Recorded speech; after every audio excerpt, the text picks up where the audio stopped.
नमस्कार. झटपट स्वादिष्टमध्ये तुमचे एकदा मनापासून स्वागत. पावसाळ्याचे आता दिवस चालू आहेत आणि बाजारात आपल्याला पावसाळ्याच्या दिवसामध्ये भरपूर मक्याची कणसं दिसतात. आपण ती भाजून खातो, उकडून खातो, पण आज त्याच मक्याच्या कणसांपासून मी बनवणार आहे मक्याची भजी. आता मक्याची भजी आपल्याला ही कशी डायरेक्टच बनवायची आहे मी तुम्हाला आता दाखवते. सर्वप्रथम हे मी एका कणसाचे दाणे आहेत. हे दाणे मी स्वच्छ असे धुवून 3-4 पाण्यामध्ये धुवून असे ठेवले आहेत.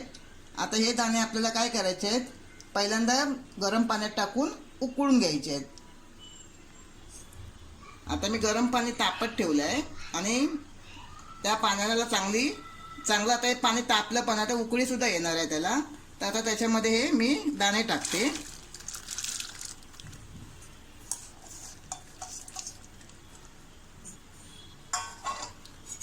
हे दाणे शिजायला वेळ लागत नाही. एक उकळी आली की त्याचे दाणे आपले छान असे शिजून येतात, कारण मुळातच आता हे दाणे स्वीटकॉर्न मका म्हणून ओळखले जातात. त्याच्यामुळे एकदम आपले कोवळेच दाणे असतात. हे बघा असे. त्याला एक उकळी येऊ देत. एक उकळी येईपर्यंत आपण थोडे वाट बघूया. हे बघा, आता आपल्याला या मक्यांच्या दाण्यांना छान उकळी आली आहे आणि आपले एका उकळीतच हे दाणे छानपैकी शिजून जातात. आता मी गॅस बंद करते आणि हे दाणे आपण एका चाळणीत गाळून घ्यायचे आहेत. असे आपल्याला चाळणीमध्ये पूर्ण असे गाळून घ्यायचे आहेत. आता काय करायचं आहे, गार होईपर्यंत आपल्याला थोडी वाट बघायची आहे. आणि आता आपल्या याच्यातले काय करायचे आहेत, अर्धी वाटी असे हे कच्चेच अख्खे दाणे, आपल्याला शिजवलेले जे दाणे आहेत त्यातले आपल्याला असे हे थोडे काढून बाजूला ठेवायचे आहेत. आता हे थोडे थंड होऊ देत. थंड होईपर्यंत थोडी वाट बघूया. आता आपले हे मके छान असे गार झाले आहेत. आता आपल्याला त्याच्यासाठी वाटण लागणार आहे, ते आपण करूया. हे आलं आहे, 1 इंच आल्याचा तुकडा घेतला आहे मी. 10-12 लसणीच्या पाकळ्या घेतल्या आहेत. मी या 4 मिरच्या घेतल्या आहेत. तुम्हाला जशा तिखट हव्या असतील त्या हिशोबाने तुम्ही कमी जास्त मिरची घेऊ शकता. आणि हे मक्याचे दाणे आहेत. हे मक्याचे दाणे सुद्धा आपल्याला आतमध्ये घालायचे आहेत.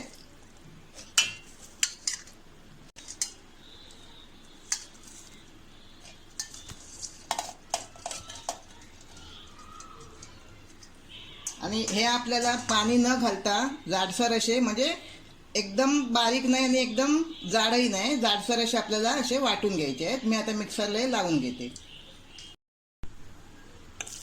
हे बघा, असं मी हे जाडसर असं वाटून घेतलं आहे.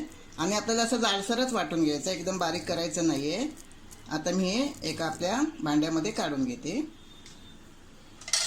तर याच्यामध्ये आपण हे बाजूला जे उकडलेले मक्याचे दाणे ठेवले होते ते टाकूया. हे यासाठी मिक्स करायचे आहेत की आपल्या दाताखाली एक जर तुकडा असा आला तर आपल्याला खायला खूप छान लागतो. क्रंची असं म्हणतात, तसा फ्लेवर येतो आपल्याला, म्हणून ते आपल्याला त्यात मिक्स करायचे आहेत. हे मी 2 कांदे घेतले होते मीडियम आकाराचे, बारीक चिरून.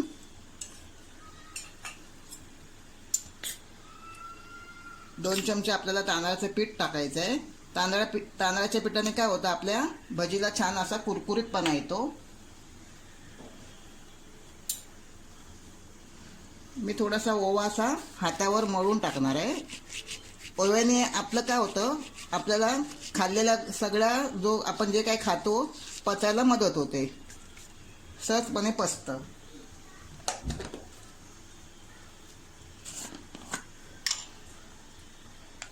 थोडी मी मिरची पावडर टाकणार आहे, अर्धा चमचा. तुम्हाला नको असेल तर तुम्ही नाही टाकली तरी चालेल. कोथिंबीर, भरपूर अशी कोथिंबीर टाकूया.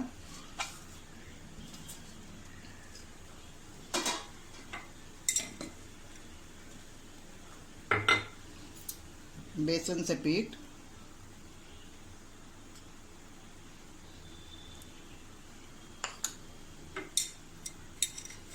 आणि चवीनुसार आपल्याला मीठ घ्यायचं आहे. आणि हे आपल्याला आता हातानेच असं विदाउट आपण पाणी न टाकता हे छान असं हातानेच आपल्याला एकजीव करून घ्यायचं आहे. कारण मक्याला त्याचं स्वतःचंच पाणी भरपूर असतं, म्हणून आपण पाणी त्याच्यात टाकायचं नाही आहे आणि हळूहळू ते आपल्याला असं मिक्स करून घ्यायचं आहे.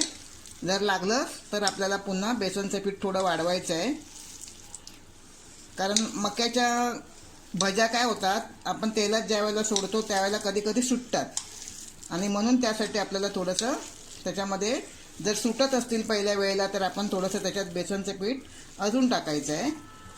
आणि हे आपल्याला जास्त पातळ असं करायचं नाही आहे आणि जास्त घट्टसुद्धा बनवायचं नाही आहे. छान असं हे बघा असं थोडंसं करायचं आहे. मला थोडंसं पीठ अजून लागेल बेसनचं. मी 1 चमचा बेसनचे पीठ अजून घेते. हे सुद्धा छान असं मी मिक्स करून घेते. आता हे मी छानपैकी सगळं आपलं हे मिश्रण एकजीव करून घेतलं आहे आणि आता आपल्याला हे तळून घ्यायचं आहे. मी तेल तापत ठेवलं होतं, आपलं तेल छान तापलं आहे.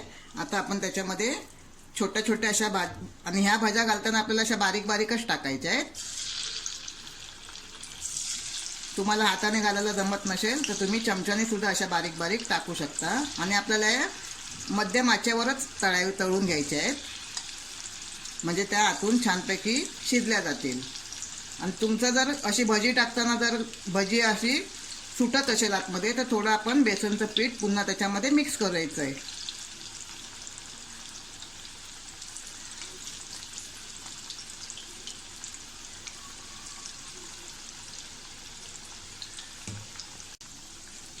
आणि या मिश्रणामध्ये आपल्याला खायचा सोडा बिलकुल वापरायचा नाही आहे.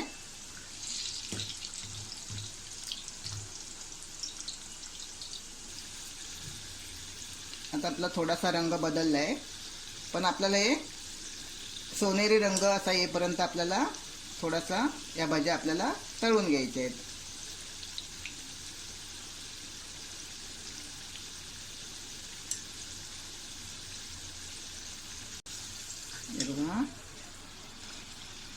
आपल्या आता हे छान अशा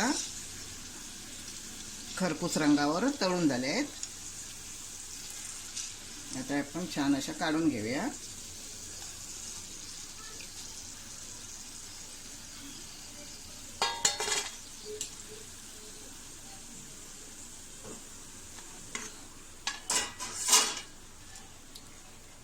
आता अशाच प्रकारे आपण दुसऱ्या सुद्धा भाज्या तळून घेऊया. आणि ह्या गोल आकारात आपल्याला टाकायच्या नाही आहेत, वाकड्या तिकडेच टाकायच्या आहेत अशा, म्हणजे मक्याचे जे आपण अख्खे दाणे टाकले आहेत ते आपल्या दाताखाली छान असे येतील.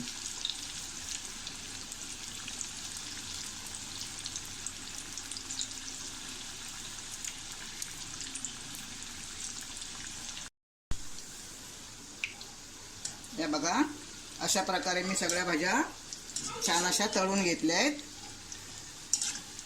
जर तुम्ही माझे चॅनलला अजूनपर्यंत सबस्क्राईब केले नसेल तर सबस्क्राईब करा आणि मला माझ्या कमेंट बॉक्समध्ये कळवा आणि ह्या भाज्या तुम्ही नक्की ट्राय करा. आता आपल्या सगळ्या भाज्या खाण्यासाठी तयार. आता मी सगळ्या प्लेटमध्ये काढून घेते.